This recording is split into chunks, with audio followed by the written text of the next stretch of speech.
তীব্র গরমে হাঁসফাঁস অবস্থা। দক্ষিণবঙ্গের জেলাগুলিতে তাপমাত্রা লম্বা লাফ দিয়েছে রীতিমতো, যার জেরে ভ্যাপসা গরম ও ঊর্ধ্বমুখী তাপমাত্রায় বাড়ছে অস্বস্তি। যদিও আবহাওয়া দপ্তর বলছে দক্ষিণবঙ্গের বেশ কিছু জেলাতে বৃষ্টি ও কালবৈশাখীর সম্ভাবনা তৈরি হয়েছে। বুধবার বৃষ্টি হতে পারে দক্ষিণবঙ্গের একাধিক জেলায়। বীরভূম, পূর্ব বর্ধমান ও নদিয়া এই সমস্ত জেলায় হালকা বৃষ্টির পাশাপাশি ৫০ থেকে ৬০ কিলোমিটার বেগে কালবৈশাখী ঝড়ের সম্ভাবনা রয়েছে।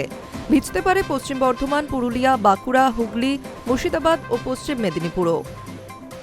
আলিপুর আবহাওয়া দপ্তর বলছে আন্দামান নিকোবরে বর্ষা সময়ের অনেক আগেই ঢুকে পড়েছে। দক্ষিণ পশ্চিম ও দক্ষিণ পূর্ব বঙ্গোপসাগরের অনেক অংশ, আন্দামান সাগরের অধিকাংশ জায়গা ও আন্দামান নিকোবরের ওপর দিয়ে এগিয়ে গেছে সেটি।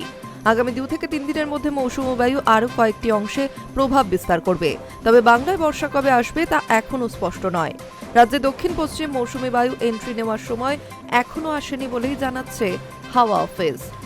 কলকাতা সহ একাধিক জেলায় দিনের তাপমাত্রা ৩৭ থেকে ৩৯ ডিগ্রিতে পৌঁছে গিয়েছে।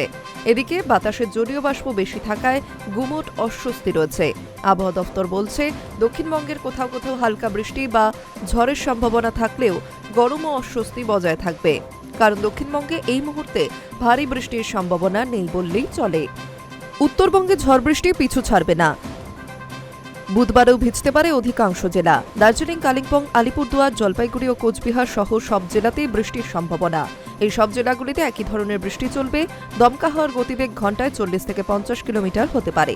এছাড়া বাকি সব জেলাতেই কোথাও কোথাও বজ্রপাত সহ ৩০ থেকে ৪০ কিলোমিটার বেগে দমকা হাওয়া বইতে পারে। বৃহস্পতিবার থেকে বৃষ্টির পরিমাণ আরও বাড়তে পারে বলেই পূর্বাভাস। Hi news network.